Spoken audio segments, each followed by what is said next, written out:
What's going on, everybody? Hello, hello. So today we're going to be taking a look at Beacon Pines. I'm looking at the description online right now, and it's described, Beacon Pines is a cute and creepy adventure set within a mysterious book. And as you can see here, it is told to you like a book. There's a narrator, and it kind of tells you the story, sort of through the book, through narration. There's an actual voice narrator here, but it's much more than that. So let's just get into it. It jumps into the actual story here, into the actual book. You can play as Luca, and there's a trio of characters here that we'll get to in just a bit, but you start out as Luca here in this very serious story that the main focal point of this game. I won't get into too much of what that is about, but this was a lot heavier than I was expecting it to be. You know, it has a very nice, sweet, adorable, lighthearted look to it. The colors really stand out, the music is very pleasant, and that does make for a very fun, enjoyable experience, but there's some heavy material here as well, and I love that about it. One of the big parts of the game here also is finding charms, which are basically words that you can use, and in just a second here you'll find out what the charms are used for. But yeah, this game kind of blew me away. I just really connected to the characters so much, and I kind of just felt like I was a part of this world. And as you can see here, so we have these 3 different charms, and as we're kind of going through the book, you can choose one of the words to sort of map out your story. And so right here we use the word chill. So in the book, that in the path that we chose because of the word, we're now chilling. we're chilling with Luca. So in the game, a big part of it is that you can go back to choose a different word with those charms that you found. Ultimately, you're trying to find the proper ending to this story, and there's a lot of endings that aren't the right way to end it, and you and the narrator kind of work together to try to find the best way to end this story, and you do that by finding the best pathways through these different charms, these different words. So instead of chill, we used hide here. So that completely changes everything just with the simple word. One little word changes everything.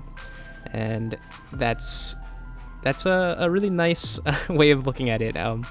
This is an entire world here. So it's a small town. Beacon Pines is a small little town, but it feels grand. It feels like there's a lot going on here. There's definitely some mystery to it. There's like something looming over the town, and it's so nice though.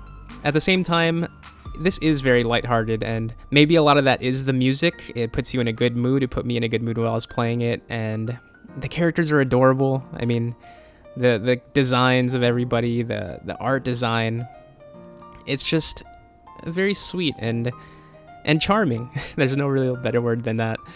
And yeah, so also I wanted to say, there's no voice acting in this. There is the voice actor for the narrator, but where you're seeing all the dialogue here, it's just kind of, there's like little sounds that the characters make. It's I think you can kind of, yeah, I'm sure you've played games before where they kind of make noises when they talk, kind of like Animal Crossing, I guess, where they're sort of just mumbling, not saying the actual words, but you get what the gist is. And I like that. It lets you read it at your own pace. You don't have to wait for the voice like actor to read through the whole thing, which sometimes I think is a little annoying. It's not that bad. I do enjoy voice acting, but yeah, it's nice to be able to just kind of read however fast or slow that as you want to. This is a very sweet scene here. I'm not going to get into too much of the story, but just a little memory of fishing with his dad, Luca's dad. And as I try to showcase the music as much as I could here. I'm playing it from the soundtrack of the game. Here we have Beck, another great character in this. There's a great trio, the main 3 characters here, great trio that go on this adventure together. I love that. I feel like that's a popular thing you see in a lot of stories. I'm about to stop talking here though, because I'm about to jump into a dialogue scene from the narrator as we start a new chapter. Just so you can get a feel of like what that's like in the game. I wanted to showcase that as well. So here it is. Dinner with the Moodwills. Ilona Moodwill was worried about change. A gardener at heart, she understood the necessity of change, relied on it even. But there was a difference between the controlled world of her plants and this cluttered cottage in a strange town. Almost done. Nellie was a blur of activity, digging through boxes. Sorry, love, couldn't find the dishes. We'll have to make do with paper plates. Dinner went by without much conversation. As she watched Beck and Luca finish up their pizza, Ilona let herself relax into the chair. The things she cared about were still here. Nellie finally had the job of her dreams. Beck was beginning to take root. Ilona's task was simply to tend to them. She could do that. So yeah, that's just a bit of the narration you get here as you start each chapter, and little other parts of the game where there's narration as well. But I think it's really nice. I like that part of the game a lot. I enjoy reading. I enjoy books quite a bit, so the blending of the two is really nice here. Like here, you know, you can probably, it's a little bit faded in the background, but it's not just during the chapters. She talks during some of these cutscenes as well. And yeah, it just adds like a really nice, like an extra, you know, there's that extra presence, not just these characters. There's like, you're working together with the narrator kind of in a way, and you're reading the story and going through the story together, and that's kind of nice.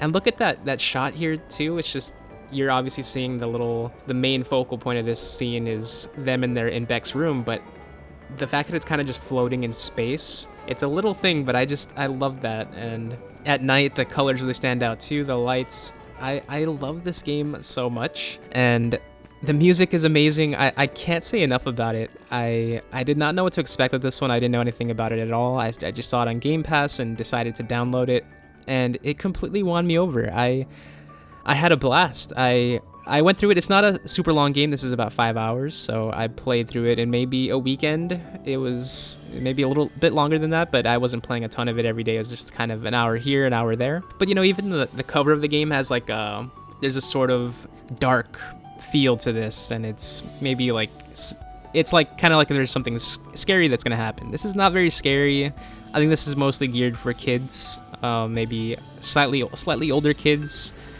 right around like the early teens would really like this, I think. But it's really for everybody. There's a lot to love here. All the characters have so much life to them, and Beacon Pines itself has a lot of life to it. I don't know how much more time I have in this, because I feel like I'm repeating a lot of the same stuff, but I really cannot say enough about this. If you haven't played this, if you haven't heard of this, and you just kind of want something lighthearted and still heavy and still substantial, you know, I can't recommend anything more than this, actually. This is my favorite game of the year so far. Now, that being said, I haven't played a ton. This has been a slow year for gaming for me. It's been tough to play games. I don't know what it's been, what's holding me back. There's been a lot going on this year. But yeah, this is exactly what I wanted. This is kind of a perfect game to me. I can't think of anything I would have wanted them to do differently. And it kind of brings a tear to my eye listening to the music again and just seeing this footage back, and just how great of a time I had playing it. So as this fades to black here, as I can see, this video is coming to an end. I don't have much more to say anyway. I give this game, you know, the highest marks possible, 10 out of 10, A+, whatever you want to give it. I loved it, and I think it's perfect for anybody. So yeah, if you want a game like this, if it looked interesting to you, no doubt about it, I'd say try it out. So yeah, that's all I've got for this one. That was Beacon Pines. Thank you all so much for watching this, if you're still at this point of the video. I know I haven't been doing a lot of videos lately, and I've been trying. Every time I try and come back, it kind of falters and doesn't really happen. But I've got a few other games I'm going through right now. Checked out Scorn. I checked out the new Ghostbusters. I'm still working out some more footage and videos for that, so they probably won't come out right away. I don't know. I'm kind of just figuring that out still. But yeah, it's not a huge rush. You know, I'm just trying to do my best, and I still want to make more and more videos. I'm not giving up on this channel at all. It's still a priority to me. I love it. I miss it, and I want to try and get back to where I was at one point, making a lot of videos pretty consistently. But we'll see if that ever happens. Still just doing the best I can, trying to enjoy it again, you know. That's the main part.